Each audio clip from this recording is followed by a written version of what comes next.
This is incredibly sad news for the trucking industry. By now, most of you have heard about the bridge collapse in Philadelphia over the weekend that is causing huge road delays and will for many weeks. Well, we finally have confirmation, according to officials on Monday, that a truck driver hauling 8,500 gallons of gasoline or some sort of fuel on I-95 North lost control on an exit ramp.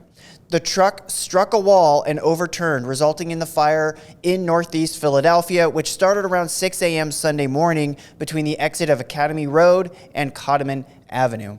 The extreme heat from the vehicle caused the bridge to collapse of the northbound lane of I-95 and likely seriously weaken the southbound lane as well. Explosions around the highway collapse were caused by runoff of fuel or gas lines that could have been compromised by the accident. There were fire coming out of the nearby manholes due to pressure buildup. Demolition of the collapsed bridges has begun and detours are in place, which we will discuss in a second.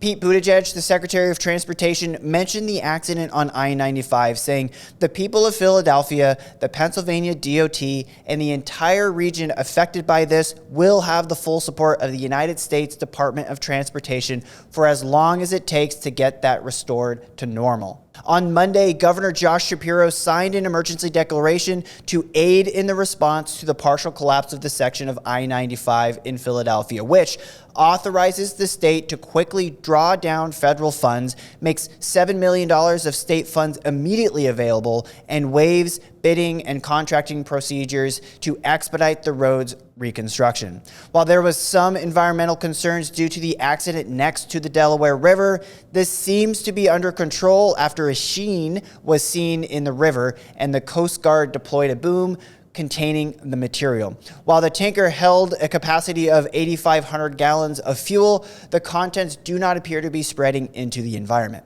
Now for the alternate routes for I-95 traffic.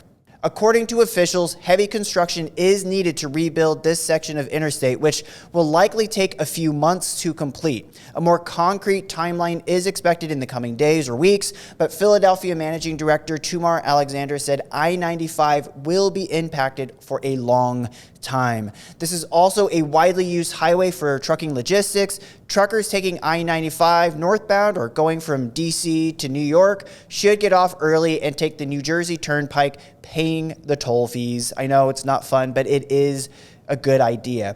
For the most up-to-date detour information can be found at pa.gov/I-95 updates. But here's some options. For detour routes, if you're going I-95 southbound, there is Route 63 West or Woodhaven Road to US 1 South to 76 East and 676 East.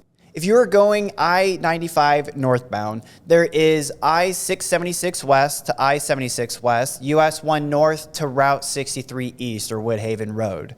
Our thoughts and prayers go out to the family of the trucker who died. For the latest on this accident, click the link below where our article discusses the latest news. And as always, please stay safe out there.